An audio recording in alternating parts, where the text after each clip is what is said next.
Assalomu alaykum. Bugun men sizlarga multi-level listening qismidagi part 1 sectionda ishlashni o'rgatmoqchiman. Eng oson usul va qo'llanmalar bilan. Haqiqiy examda xuddi mana shunday namuna beriladi. Listening birinchi formatida, ya'ni part 1 qismida. Bu yerda namuna berilgan 1 dan 8 gacha va bizda bularni o'qib chiqish uchun 30 soniya vaqt beriladi va siz har bir gaplarni 2 marta eshitasiz va eng to'g'ri javobni belgilashingiz kerak ABC'larning orasidan. Bunaqangi video avval ko'rmagan bo'lsangiz, hozir juda ham bir ikkita example'lar berib o'tib ketaman va sizga tushuntirishga harakat qilaman. Listening part 1 qismida bu eng oson partlardan biri deyiladi. Easy questions, hammasi easy. Ya'ni qolganlariga nisbatan hammasi oson bunda. Bizda hozir 30 soniya vaqt bor, birma-bir ko'rib chiqamiz. Misol uchun, I know you can. Sen qila olishingni men bilaman. Xuddi shunday tarjima qilib olsak bo'ladi. Va hozir birma-bir men audioni yoqaman va birma-bir ko'rib chiqamiz eng oson yo'llarda. You will hear some sentences. You will hear each sentence twice. Choose the best reply to each sentence. Now, you have 30 seconds to look at the questions. Xo'p, hozir bizda 30 soniya bor savolni o'qib tushunib olishga. Bu qismda unchalik savollar, ya'ni savol qismi unchalik ya'ni E1 darajada bo'ladi, unchalik B1, B2 darajada bo'lmaydi. Qiyin tushunish uchun qiyin emas. Prosta sizning logikangizni ishlatsangiz bas. Speaker 1. Shall we all go to the art gallery tomorrow? Shall we all go to the art gallery tomorrow? Bu yerda demoqchiki, shall we go to art gallery tomorrow deyapti. Ertaga art, ya'ni san'at ko'rgazmasiga boramizmi deb savol bermoqda. Bu yerda ko'rib chiqishimiz mumkin. Ya'ni javobga qaraydigan bo'lsak, I know you can. Men bilaman, sen qila olishingni bilaman. Bu unchalik savolga to'g'ri kelmaganligi uchun buni avtomatik ravishda chiqarib tashlaymiz. Mana. Just a moment, I will ask Tom. Biroz daqiqa kutib tur. Men Tomdan so'rayman. Bu to'g'ri kelishi mumkin. Keyingisini ko'ramiz. Nothing, I'm free. Hech narsa, men bo'shman. Bu ham avtomatik ravishda chiqib ketadi, e'tibor beradigan bo'lsangiz. Chunki bu yerda shall we go to art gallery tomorrow deyapti. Birgalikda mana we bo'lganligi uchun bu bizlarga just a moment, I will ask Tom. Aslan so'rayman. Mana shu javob o'z-o'zidan to'g'ri bo'ladi. Va keyingilarni ham eshitishda davom etamiz. Speaker 2. Would you like to go out for a meal at the weekend?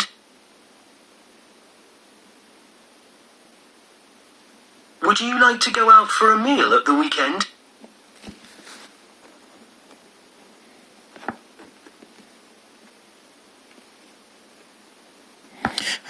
Mana qolganligini to'liq yozmasingiz shart emas. Shunchaki savolni tushunib olsangiz bo'ldi. Lekin bu yozib o'tlash ham yordam beradi. Would you like to, ya'ni demoqdaki, borasanmi sen ham? Would you like to o'sha narsaga, ya'ni xuddi mana birinchi anuga o'sha narsaga borasanmi, xohlaysanmi demoqda. Keyin savollarda aytayapti-ku, ha Tuesday-chi, mana shu, ya'ni Tuesday kunichi deyapti.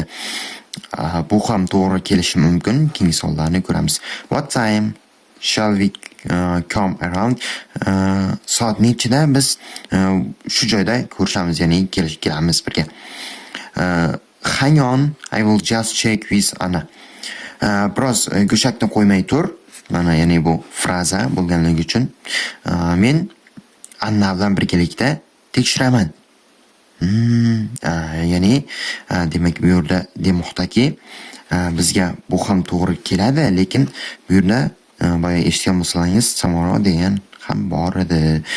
O'shaning uchun men bu yerda bu ikkita javobni chiqarib tashlab C javobni oldim. Negaligi va bu men Anna bilan tekshiraman degani uchun. Ya'ni agar tushunmagan bo'lsangiz, biroz orqaga qaytarib eshitib olishimiz mumkin. Would you like to go out for a meal at the weekend? Would you like go for a meal weekend deyapti. O'sha dam olish kuni borasanmi deganda xohlaysanmi deganda qilmoqda. Bu go'shakni qo'ymay tur, men Anna bilan birga maslahatlashib tekshirib ko'raman demoqda. Keyingi partga o'tsak, Would you like to go out for a meal at the weekend? uzr. Ya'ni would you like to go out demoqda, ya'ni shunday qilmoqdasanmi demoqda. O'shaning uchun bizda mana shu C variant to'g'ri keladi.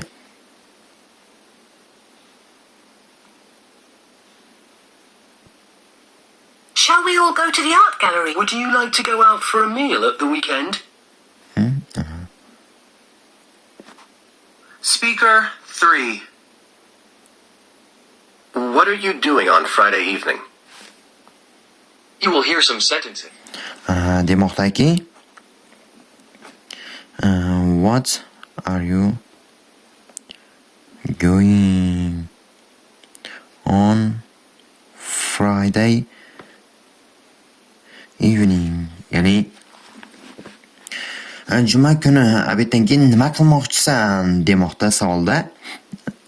Lekin nima qilasan yoki shuni qilasanmi demoqchi. Nima qilasan demoqchi. Birinchi variant ko'radigan bo'lsak, uzr, juma. Hozirgi ma'nomizda ham juma borligi uchun bu dummy question sanadidagi bu birinchi o'rinda chiqib ketib qoladi.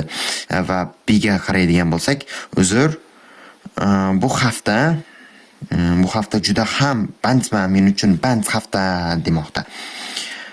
Keyin bu mos kelishi mumkin va C variantda uzr, men uni Saturdayda qila olmayman demoqda.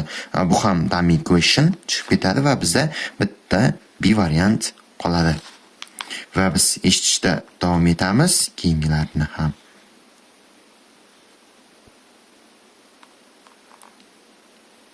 Speaker 2.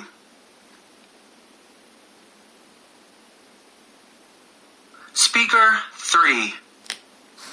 Qayta eshitib olishimiz mumkin. What are you doing on Friday evening? What are you going on Friday evening? What are you doing on Friday evening? Speaker 4. Are you doing anything on Friday? Are you juma kuni nimadir qilasanmi demoqda. Keyin ko'rishimiz mumkin. A varianti menimcha men keyingisi. Bu to'g'ri kelmaydi. Biz uchun dummy question sanaladi. Bu yerda sen nimadir qilmoqchisanmi demoqda juma kunda. Bu yerda bo'ldi. Bu yerda o'sha juma kuni buni emas, xarid qilmoqchisanmi, olmoqchisanmi, anything deb o'tib ketdi-ku, ya'ni nimadir olasanmi yoki qilasanmi degan o'rnida kelib o'tib ketyapti. Shunday. Keyin bu javobda biz uni olamiz. Bu to'g'ri kelmaydi ham. Siz javobda I will just check. Men tekshirib ko'raman. Ya'ni mana future'da beryapti, men tekshirib ko'raman. Demak, juma kelmagan. O'shaning uchun C variant eng a'losi. Next question. Are you doing anything on Friday? Are you doing anything on Friday deyapti. Nimadir qilmoqchisanmi deyapti. Bunda aytmoqdaki, men shunchaki tekshiraman, men tekshirib ko'raman demoqda. Speaker 5. Would you like to come round for a meal? Would you like to come round for a meal? sen demoqdaki would you like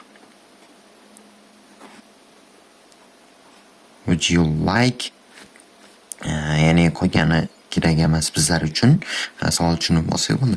Sen ovqat uchun kelmoqchimisan deyapti. Buni ko'ramiz. Juda yaxshi. Bu nima? Mana mantiqqa ham to'g'ri kelmaydi. O'shaning uchun bu dummy question sanaladi. Bu chiqib ketadi. Keyingisi that sounds nice. Ajoyib qo'shildi. Bu C variantda yaxshi, rahmat demoqchi. Lekin bu yerda nimadir qilmoqchimisan deyapti. Shuning uchun bu C variant ham dummy question sanaladi.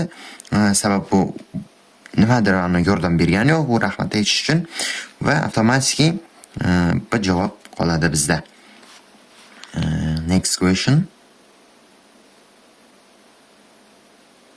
Speaker 6. I can't do Monday.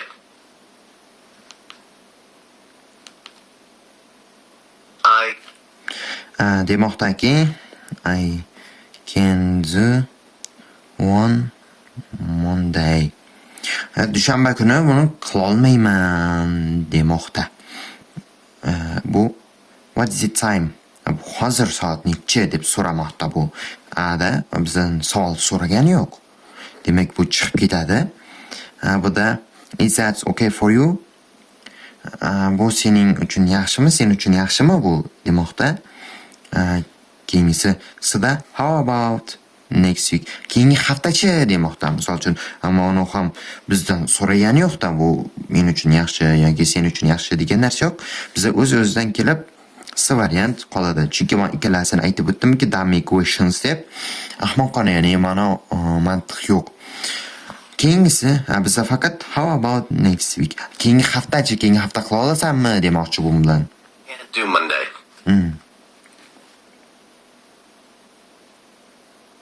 Speaker 7. Would you like us to bring anything? Would you like us to bring anything?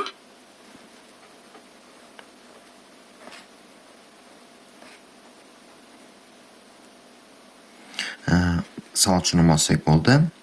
Tak, would you like to bring anything deyapti, ya'ni nimadir, ya'ni hamga so'la nimadir qilishni xohlaysanmi yoki nima qilishnidir xohlaysanmi demoqda savolda. Tak, A variantda aytmoqdaki, sen bilan men senga men rozi bo'laman. Ya'ni bu sen bilan roziman, ya'ni bu to'g'ri kelmaydi. Savol turi boshqacha. Yo'q, don't worry. Ya'ni bu to'g'ri kelishi mumkin. Negaki, yo'q, xavotir olma. Misol uchun, bunda xohlaysanmi deb kelgandan keyin savol bizga bir sokinlik bilan sida yes, that's right. Bu to'g'ri, bu to'g'ri degan narsa ketmadi. Bu ham dummy question sanaladi va biz o'z-o'zidan B variant qoladi. Va keyingisida Speaker 8.